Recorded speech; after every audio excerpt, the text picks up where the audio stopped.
Assalamualaikum warahmatullahi wabarakatuh. Alhamdulillahirrahmanirrahim. Wabihi nasta'in wala umuri dunya wadin. Wassalatu wassalamu ala asrofil anbiya wal mursalin wa ala alihi washabihi ajmain. Amin. Di video kali ini saya akan membahas tentang etika menuntut ilmu menurut kitab Ta'lim al-Muta'alim yang dikarang oleh Syekh Al-Zarnuzi. Nah, kitab Ta'lim al-Muta'alim ini merupakan salah satu kitab yang menghimpun tuntunan untuk belajar. Nama lengkap penyusunnya adalah Burhanuddin Ibrahim Al-Zarnuzi Al-Hanafi. Kata Al-Zarnuz dinisbatkan kepada salah satu kota terkenal dekat Sungai Oxus di Turki. Dari penisbatannya kepada Al-Hanafi di ujung namanya dapat diketahui bahwa beliau bermadzhab Hanafi. Mengenai tahun kelahirannya, para ulama Thariq masih berbeda pendapat, begitupun dengan tahun wafatnya. Sebagian menyebutkan bahwa beliau wafat pada tahun 591 Hijriah. Namun ada juga yang menyebutkan bahwa beliau wafat pada tahun 640 Hijriah. Nah, latar belakang penulisan kitab ini adalah sebagaimana yang telah beliau tuturkan sendiri dalam mukadimah kitabnya, yaitu kitab Ta'lim al-Muta'alim. Jadi, mukadimahnya adalah, tatkala aku melihat banyak dari para penuntut ilmu pada masa kita bersungguh-sungguh dalam menuntut ilmu, namun tidak dapat mencapai hasilnya. Di antara manfaat dan buah ilmu adalah mengamalkan ilmu dan menyebarkannya. Mereka terhalang dari ilmu, sebab kesalahan dalam metode mencari ilmu dan mereka meninggalkan syarat-syaratnya. Sedangkan setiap orang yang salah jalan maka akan tersesat dan tidak mendapatkan sesuatu yang ia inginkan sedikit ataupun banyak. Maka aku ingin menjelaskan kepada mereka tata cara belajar berdasarkan yang telah aku lihat dan dengar dari guru-guruku yang memiliki ilmu dan hikmah. Lalu, konsep pendidikan Al-Zarnuzi ini tertuang dalam karya monumentalnya, yakni Kitab Ta'lim al-Muta'alim. Nah, kitab ini diakui sebagai karya yang monumental dan sangat diperhitungkan keberadaannya. Kitab Ta'lim al-Muta'alim ini juga banyak dijadikan bahan penelitian dan rujukan dalam penulisan karya-karya ilmiah, terutama dalam bidang pendidikan. Kitab ini tidak hanya digunakan oleh ilmuwan muslim saja, tetapi juga dipakai oleh para orientalis dan penulis barat. Keistimewaan lain dari kitab Ta'lim al-Muta'alim ini terletak pada materi yang dikandungnya. Meskipun kecil dan dengan judul yang seakan-akan hanya membahas metode belajar, sebenarnya esensi kitab ini juga mencakup tujuan, prinsip-prinsip, dan strategi belajar yang didasarkan pada moral religius. Kitab ini tersebar hampir di seluruh penjuru dunia. Nah, kitab Ta'lim al-Muta'alim ini dicetak dan diterjemahkan serta dikaji di berbagai dunia, baik di timur maupun di barat. Oke, selanjutnya mari kita bahas tentang etika menuntut ilmu menurut kitab Ta'lim al-Muta'alim yang dikarang oleh Syekh Al-Zarnuzi ini. Yang pertama adalah niat belajar. Nah, mengenai niat dan tujuan belajar, Al-Zarnuzi mengatakan bahwa niat yang benar dalam belajar adalah untuk mencari keridhaan Allah SWT agar memperoleh kebahagiaan di dunia dan di akhirat. Niat belajar juga dimantapkan dengan selalu berusaha memerangi kebodohan pada diri sendiri dan orang lain, mengembangkan dan melestarikan ajaran agama Islam dan mensyukuri nikmat Allah Subhanahu wa Ta'ala. Yang kedua, memilih guru, ilmu, teman, dan memiliki ketabahan dalam belajar. Jadi, peserta didik hendaknya memilih ilmu yang terbaik dan ilmu yang dibutuhkan dalam kehidupan agamanya.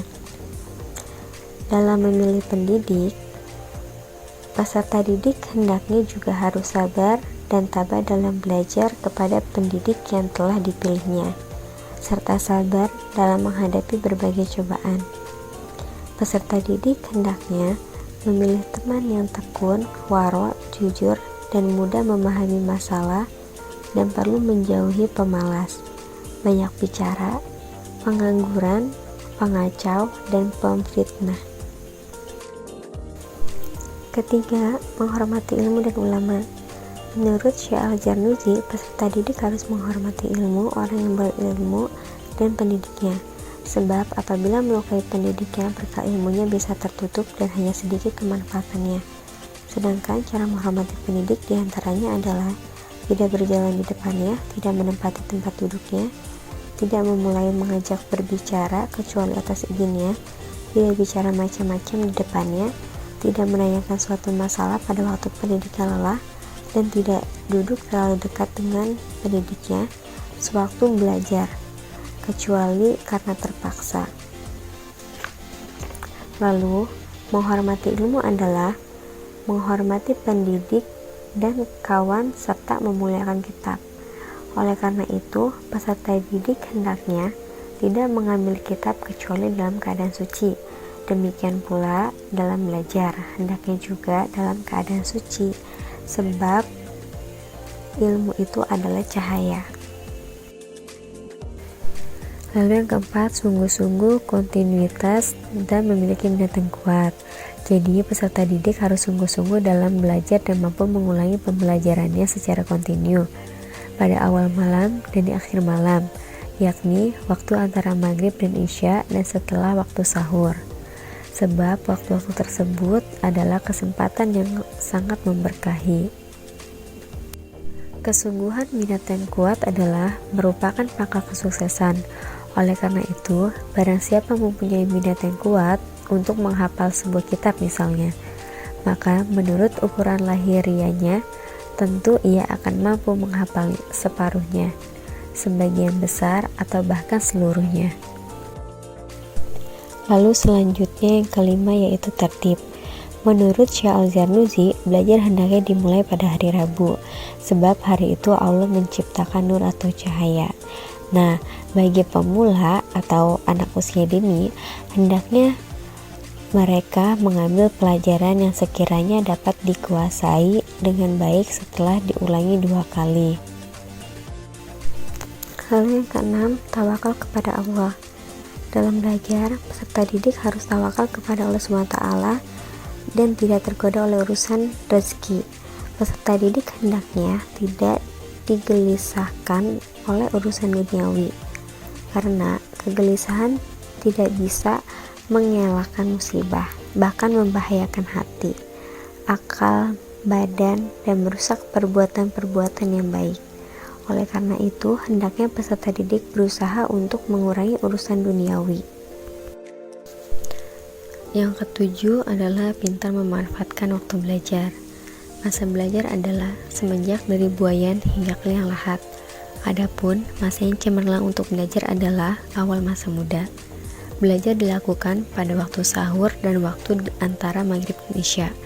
Namun sebaiknya peserta didik memanfaatkan seluruh waktunya untuk belajar. Bila telah merasa bosan mempelajari suatu ilmu, hendaklah mempelajari ilmu yang lain. Yang kedelapan adalah kasih sayang dan memberi nasihat. Orang alim hendaknya memiliki rasa kasih sayang, mau memberi nasihat, dan jangan berbuat dengki. Peserta didik hendaknya selalu berusaha menghiasi dirinya dengan akhlak mulia. Dengan demikian, orang yang benci akan lulus sendiri. Jangan berburuk sangka dan melibatkan diri dalam permusuhan, sebab hal itu hanya menghabiskan waktu serta membuka aib sendiri. Kesembilan, mengambil pelajaran. Peserta didik hendaknya memanfaatkan semua kesempatannya untuk belajar hingga dapat mencapai keutamaannya. Caranya dengan menyediakan alat tulis di setiap saat untuk mencatat hal-hal ilmiah yang diperolehnya. Syekh Al-Zarnuji mengingatkan bahwa umur itu pendek dan ilmu itu banyak. Oleh karena itu, peserta didik jangan sampai menyia-nyiakan waktunya. Hendaklah ia selalu memanfaatkan waktu-waktu malamnya dan saat-saat yang sepi. Di samping itu, peserta didik hendaknya berani menderita dan mampu menundukkan hawa nafsunya. Yang ke-10 adalah waro, atau menjaga diri dari yang subhat dan haram pada masa belajar. Di waktu belajar, hendaknya peserta didik berlaku waro, sebab dengan begitu ilmunya akan lebih bermanfaat, lebih besar faedahnya, dan belajar pun lebih mudah.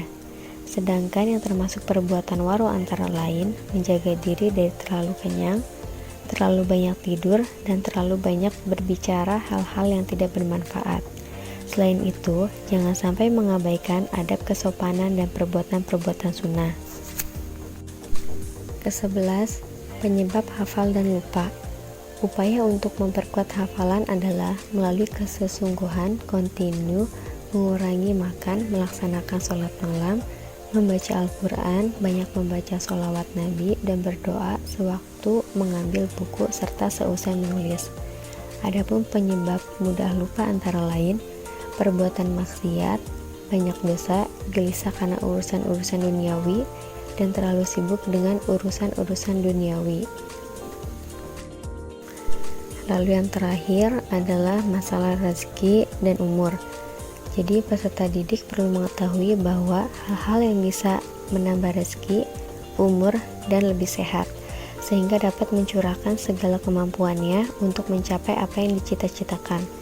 Bangun pagi-pagi itu diberkahi dan membawa berbagai macam kenikmatan, khususnya rezeki.